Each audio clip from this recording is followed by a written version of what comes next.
Hello, everyone. Welcome to today's program. I am Tang Jingyuan.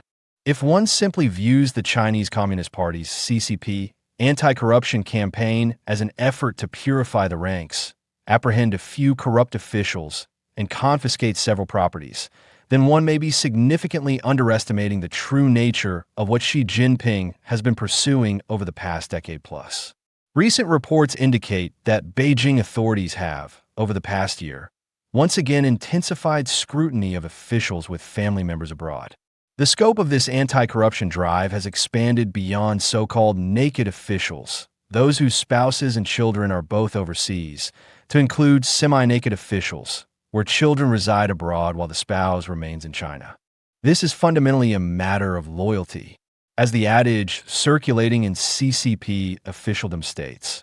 Loyalty that is not absolute is absolutely no loyalty.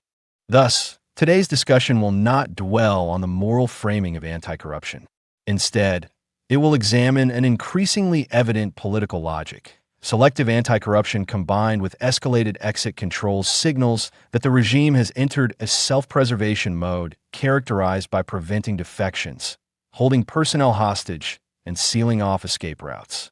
Three converging lines of control are tightening simultaneously to form a comprehensive net. First line, renewed scrutiny of naked and semi-naked officials. Those with family overseas are the first to lose trust. Second line, exit approval processes for retired officials have been devolved down to departmental and section levels. Retirement no longer equates to release from oversight. Third line, CIA's public recruitment effort to internal distrust.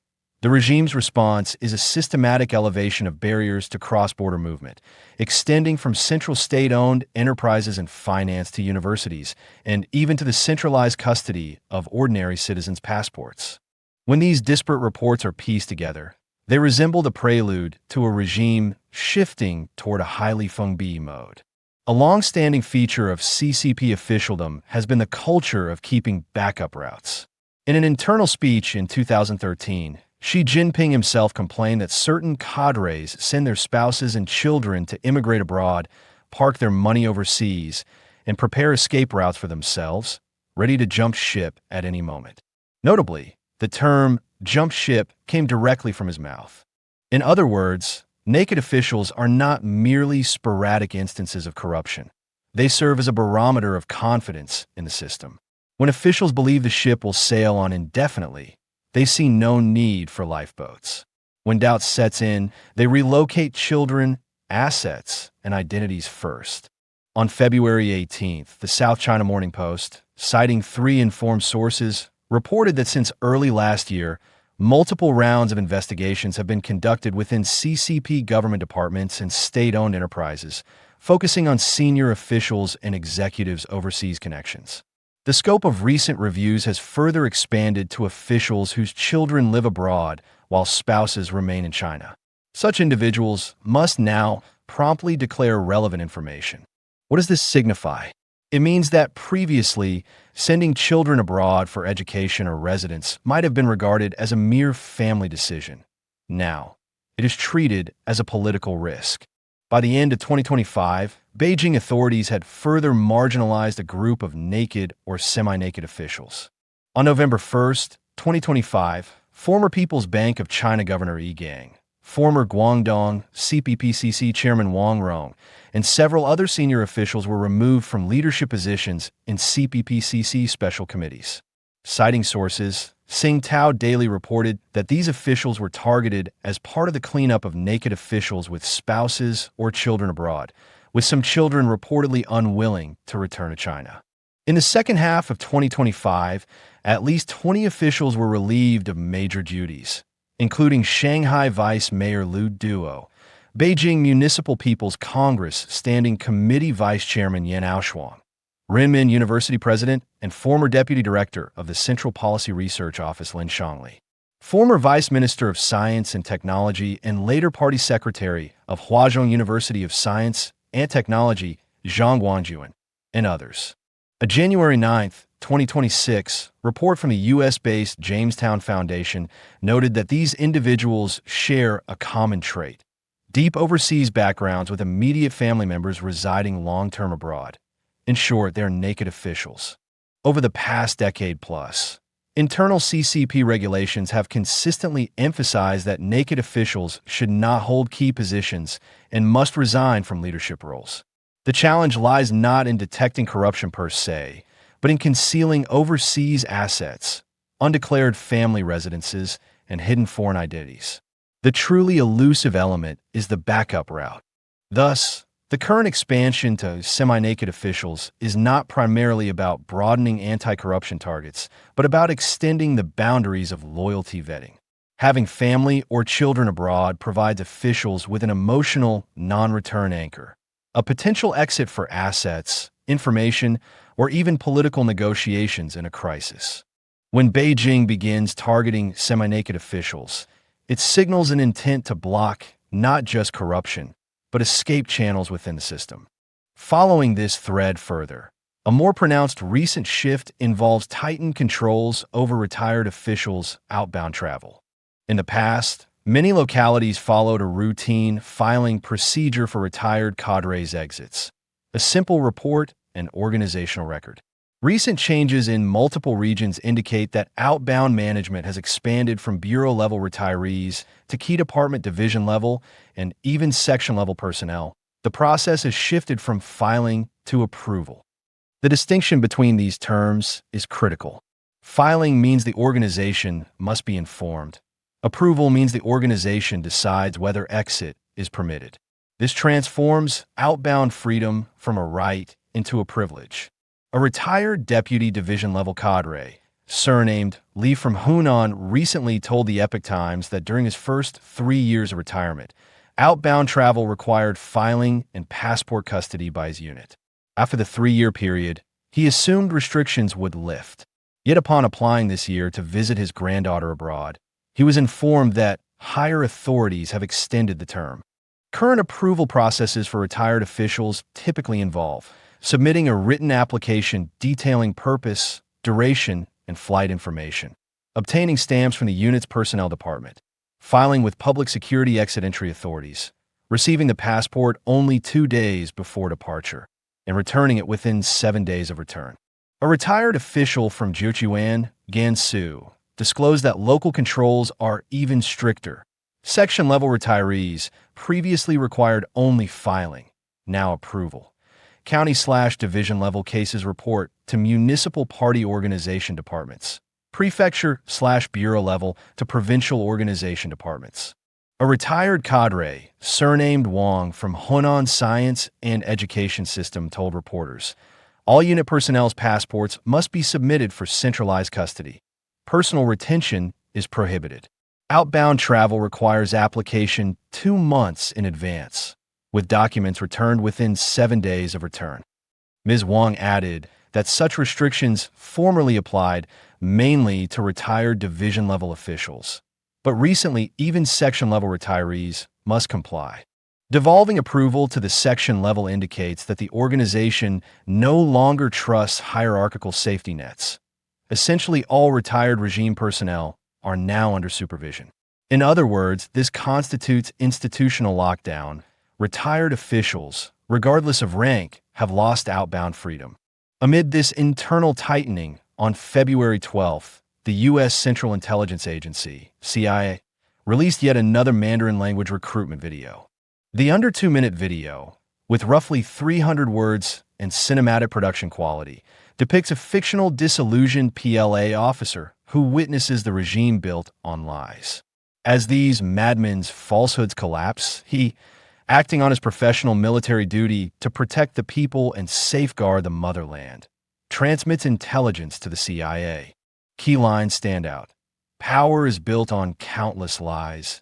Anyone with leadership ability is inevitably viewed with suspicion and ruthlessly eliminated.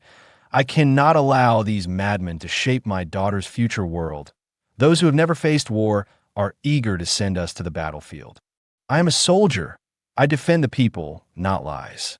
This is one of several Mandarin recruitment videos released by the CIA since May 2025, targeting dissatisfied PLA personnel. The Financial Times noted that public recruitment videos exploit instability following Xi Jinping's high-level military purges. In May 2025, the CIA released two Mandarin videos titled Reasons for Choosing Cooperation, Becoming the Master of Your Destiny, and Reasons for Choosing Cooperation, Creating a Better Future, aimed at senior CCP officials and secretarial aides, depicting officials seeking escape routes for themselves and families before contacting the agency. In January 2026, following the Trump administration's arrest of Venezuelan President Maduro, the CIA issued another video for CCP officials inclined to provide intelligence, explaining secure online contact methods. CIA's overt recruitment has proven highly effective. An unnamed U.S. official bluntly told Reuters, "If it weren't working, we wouldn't keep making more films." Sources informed Breitbart News that CIA operations have achieved tremendous success in recruiting CCP officials, external new assets, and obtaining other valuable resources. The CIA stated confidence that online campaigns can penetrate China's Great Firewall to reach targeted audiences. The agency has not exaggerated. To date, these four recruitment videos on the CIA's official YouTube channel have amassed over 114 million views combined. Consider that the channel has only 128,000 subscribers, has released just 88 videos over 13 years, and totals roughly 118 million views overall. The vast majority stem from these Mandarin videos. This viral diffusion reflects public sentiment, and public sentiment is the mandate of heaven. For Beijing, this transcends mere intelligence concerns. It is a profound psychological challenge. In an atmosphere of distrust, the regime's instinctive response is singular: intensify control. Shortly after the latest CIA video, unverified reports circulated of an emergency notice from the International Exchange Office of a 985 university in Zhejiang. Effective immediately, all U.S.-bound exchange programs are suspended. Any resulting losses from tickets or hotels will be fully reimbursed by the university. Though the notice did not name the institution, netizens quickly identified Zhejiang University as the sole 985 in the province. Screenshots spread rapidly in groups, igniting comments. Does this include conferences abroad? Is this the prelude to closing the country? Are public-funded study abroad, exchange scholars, all halted? At this rate, even full scholarships might be blocked. A Hunan netizen provided grim confirmation. "I received a full scholarship, but am now not allowed to go." While no public document has confirmed the notice, the key point is not its veracity, but why so many instinctively believed it plausible. When society broadly anticipates window closing, a single screenshot can trigger panic. Similar tightening is more explicit in central state-owned enterprises. In October 2025, ahead of the fourth plenum, multiple central SOEs issued uniform verbal directives. All outbound plans are currently suspended. Regardless of visa type, outbound travel is halted. Employee groups were flooded with messages. Department heads instructed, passports first to personnel. Some who had just returned from business trips were immediately told to surrender passports. The financial sector has begun limiting outbound frequency, division level and above once per year. Some units have outright frozen approvals. Even more notably, passport restrictions now extend beyond the regime apparatus. In January 2026, residents in Gansu, Guizhou, Yunnan, and elsewhere reported demands for temporary custody of passports. In some cases, upon booking international flights, police stations called, "Where to? Purpose? Return date." Some areas require advance reporting. Others mandate unified street-level custody. Though lawyers have publicly stated such practices lack clear legal basis, the reality is that they are occurring.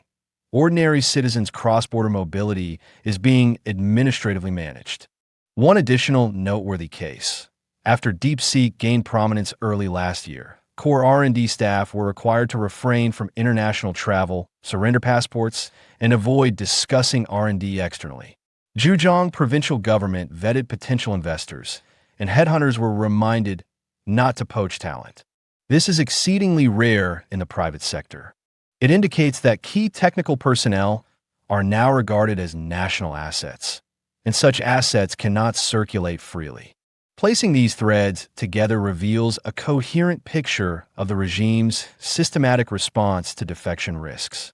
Cleanup of naked and semi-naked officials, devolution of retired cadre outbound approvals, centralized passport custody in central SOEs, constriction of university external exchange channels, temporary custody of ordinary citizens' passports, outbound restrictions on tech firm employees. Concurrently, CIA's overt recruitment has amplified the regime's sense of crisis. Friends, history shows many regimes do not collapse under bombardment, but lose confidence through enclosure. When a regime increasingly relies on restricting departure to sustain stability, what it truly fears is no longer external enemies, but abandonment by its own. Thank you for watching. See you next time.